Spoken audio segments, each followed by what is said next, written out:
방금 내가 뭘 본 거야? 한국에서 온 노래가 미국 차트 1위라고? 62년 동안 꿈쩍도 안 하던 그 차트가 오늘 처음으로 한국 이름을 맨 꼭대기에 올렸어. 영어로 부른 노래 한 곡으로 세계에서 가장 높은 자리에 올랐다는 게 아직도 실감이 안 난다.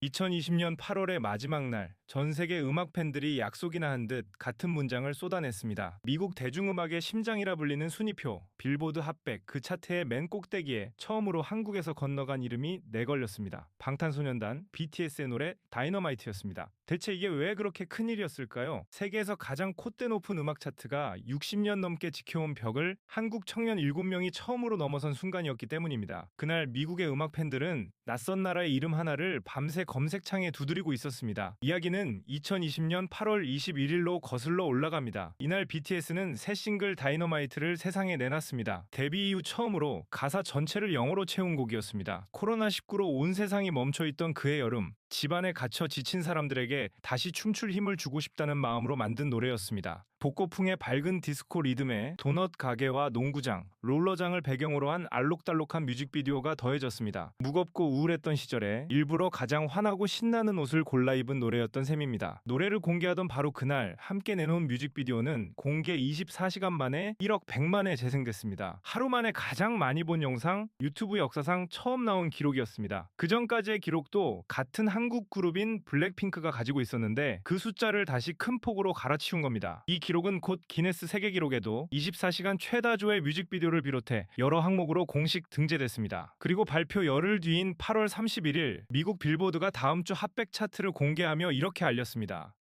다이너마이트가 데뷔와 동시에 1위, 빌보드 핫백은 미국에서 가장 권위 있는 단일곡 순위로 스트리밍 횟수와 음원 판매량, 라디오 방송 횟수를 모두 합산해 매기는 차트입니다. 1958년 처음 만들어진 이 차트에서 한국 가수가 정상에 오른 건 무려 62년 만에 처음이었습니다. 그것도 천천히 순위를 끌어올린 게 아니라 공개되자마자 곧바로 1위로 진입한 겁니다. 숫자도 압도적이었습니다. 빌보드 집계 기준, 다이너마이트는 첫 주에만 미국에서 3,390만회 스트리밍됐고 음원은 30만 건이 팔려나갔습니다. 팬덤의 응원만으로는 설명할 수 없는 실체가 분명한 성적이었습니다. 여기에 하루 앞선 8월 30일 BTS는 미국의 대표적인 음악 시상식인 MTV 비디오 뮤직 어워드 무대에서 다이너마이트를 처음으로 선보였고 그날 밤 K-팝 부문을 포함해 4개 부문에서 상을 받았습니다. 며칠 사이에 차트와 무대와 기록을 한꺼번에 쓸어 담은 셈입니다. 이 열기는 미국 안에만 머물지 않았습니다. 마침 그 무렵 빌보드는 전 세계 음원 성적을 집계하는 새 차트 글로벌 200과 미국을 제외한 글로벌 차트를 처음으로 선보였는데 다이너마이트는 이 두 글로벌 차트에서도 나란히 1위로 진입했습니다. 미국은 물론이고 지구 전체를 기준으로 봐도 그 주에 가장 많이 들은 노래가 이 곡이었다는 뜻입니다. 이 성취가 얼마나 대단한 것이었는지는 BTS가 걸어온 길을 되짚어보면 더 또렷해집니다. BTS는 2013년 이름도 낯선 작은 회사에서 데뷔한 그룹이었습니다. 대형 기획사도 넉넉한 자본도 없이 시작한 이들은 한동안 방송보다 온라인 영상과 팬들과의 소통으로 한 걸음씩 세계 팬을 넓혀왔습니다. 누구도 크게 주목하지 않던 이 작은 그룹이 데뷔 7년 만에 세계에서 가장 높은 음악 차트의 정상에 선 겁니다. 사실 빌보드 핫백은 아무에게나 곁을 내주는 차트가 아니었습니다. 60년이 넘는 세월 동안 이 차트의 맨 윗칸은 거의 언제나 영어로 노래하는 미국과 영국 가수들의 자리였습니다. 영어가 아닌 언어로 부른 노래, 미국 바깥에서 건너온 가수에게 이 정상은 좀처럼 열리지 않는 두꺼운 유리천장이었습니다. 한국 노래가 이 차트의 문턱까지 다가간 적이 아예 없었던 것은 아닙니다. 2012년 가수 싸이의 강남스타일이 전 세계를 뒤흔들며 핫백 2위까지 올랐지만 무려 7주 동안 2위에 머문 채 끝내 마지막 한 칸을 넘지 못했습니다. 그로부터 8년 BTS가 마침내 그 남은 한 칸을 넘어 한국 가수로는 처음으로 정상에 발을 디딘 겁니다. 그래서 BTS를 향한 의심의 눈초리도 적지 않았습니다. 아무리 인기가 많아도 결국 팬덤이 밀어올린 반짝 1위 아니냐는 겁니다. 서양 음악계 한편에서는 아시아에서 온 보이그룹의 성공을 그저 잠깐의 유행쯤으로 낮춰보는 시선도 여전했습니다. 게다가 2020년은 코로나19로 전 세계의 공연장이 일제히 문을 닫은 해였습니다. 무대에 직접 설 수도 팬들을 마주볼 수도 없던 시기에 거둔 성적이었기에 그 벽은 더 높아 보였습니다. 하지만 결과는 그 모든 의심을 조용히 뒤집어 놓았습니다. 가장 먼저 움직인 건 세계 언론이었습니다. 빌보드는 이 소식을 전하며 이렇게 못 박았습니다. BTS는 핫백 정상에 오른 최초의 완전한 한국인 그룹이다. 영국 공영방송 BBC 역시 속보로 이 소식을 다루며 K-팝 그룹이 세운 역사적인 사건이라고 전했습니다. 미국 뉴욕타임스의 음악평론가 존 카라마니카는 이 곡을 두고 이렇게 적었습니다.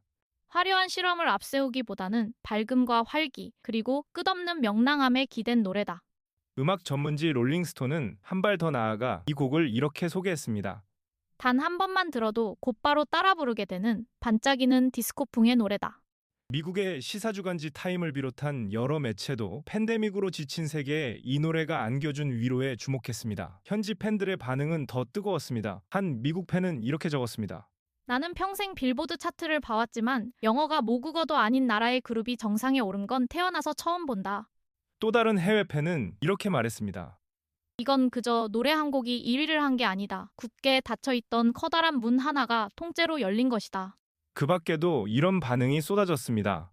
우울하기만 했던 2020년에 이 노래가 나에게 얼마나 큰 위로가 됐는지 모른다. 가사를 다 알아듣지 못해도 이 노래의 에너지는 국경을 가뿐히 넘어온다. 온 가족이 거실에 모여 이 뮤직비디오를 틀어놓고 함께 춤을 췄다. 나는 한국이라는 나라를 바로 이 노래 때문에 처음으로 검색해봤다. 노래 한 곡이 세계 지도 위의 작은 나라 하나를 다시 보게 만든 겁니다. 정상에 오른 건 시작일 뿐이었습니다. 다이너마이트는 이후로도 여러 주에 걸쳐 다시 정상을 오르내리며 합계 3주 동안 핫백 1위 자리를 지켰습니다. 한국의 대중가요 역사에서 단 한 번도 없던 일이었습니다. 소식이 전해지자 당시 문재인 대통령까지 직접 축하 메시지를 전했고 국내 언론은 일제히 이 성취를 머리 기사로 다뤘습니다. 파장은 국내에만 머물지 않았습니다. 다이너마이트는 몇 달 뒤 BTS를 미국 최고 권위의 음악 시상식인 그래미 어워드의 후보 자리에까지 올려놓습니다. 한국 대중가수가 그래미 후보에 오른 건 그때가 처음이었습니다. 그것도 팝 듀오 그룹 퍼포먼스라는 세계 정상급 팝스타들이 해마다 경쟁하는 부문이었습니다. 낯선 나라에서 건너온 그룹이 그 쟁쟁한 이름들 사이에 나란히 이름을 올린 것만으로도 한국 대중음악사에는 처음 있는 사건이었습니다. 그리고 이듬해 그래미 무대에서 BTS는 한국 그룹으로는 최초로 자신의 노래 다이너마이트를 직접 공연하며 전 세계에 생중계됐습니다. 노래 하나가 차트를 넘어 미국 음악계의 가장 안쪽 문까지 두드린 겁니다. 이 문은 한 번 열린 뒤로 다시 닫히지 않았습니다. 다이너마이트가 문을 연 그해 가을, BTS는 미국 가수 제이슨 데룰로와 함께한 세비지 러브 리믹스로 다시 한번 핫백 정상에 올랐고 겨울에는 온전히 한국어로 부른 노래 라이프 고즈 온으로 또 한번 1위를 밟았습니다. 불과 몇 달 사이에 세 곡을 미국 차트 맨 위에 올려놓은 겁니다. 정상을 한번 스쳐간 손님이 아니라 그 자리에 눌러앉은 주인이 된 셈이었습니다. 이 성취는 숫자로도 무게를 드러냈습니다. 그해 10월 BTS의 소속사는 한국 증시에 상장됐는데 상장 첫날 기업 가치가 크게 치솟으며 한 그룹의 힘이 한 회사를 나아가 하나의 산업을 얼마나 크게 움직일 수 있는지를 보여줬습니다. 국내의 한 경제 연구기관은 BTS가 해마다 만들어내는 경제 효과를 수조 원대로 추산하기도 했습니다. 곡을 만든 건 데이비드 스튜어트와 제시카 아곤바라는 외국 작곡가들이었지만 그 노래의 세계를 멈춰 세우는 힘을 불어넣은 건 결국 무대 위의 청년 7명이었습니다. 이 소식을 받아든 국내 팬들은 이렇게 그날을 기억했습니다. 우리가 응원하던 그룹이 세계에서 가장 높은 차트의 1위라니 아직도 안 믿긴다. 누군가는 반짝 1위라고 비웃었지만 결국 숫자로 조용히 증명해버렸다. 한국말도 아닌 영어 노래로 미국 1위를 했다는 게 오히려 더 대단하게 느껴진다. 우리가 살아있는 동안 이런 날이 올 줄은 정말 몰랐다. 코로나로 온 세상이 지쳐있던 그해 한국에서 건너간 노래 한 곡이 전 세계 사람들을 같은 리듬에 맞춰 춤추게 만들었습니다. 그리고 그 노래는 62년 동안 굳게 닫혀있던 미국 차트의 맨 꼭대기에 한국이란 이름을 처음으로 또렷하게 새겨 넣었습니다. 그날 세계가 가장 많이 재생한 노래의 이름은 다이너마이트였지만 그 노래가 진짜로 세상에 알린 이름은 대한민국이었습니다. 여기까지 함께 해주셔서 감사합니다.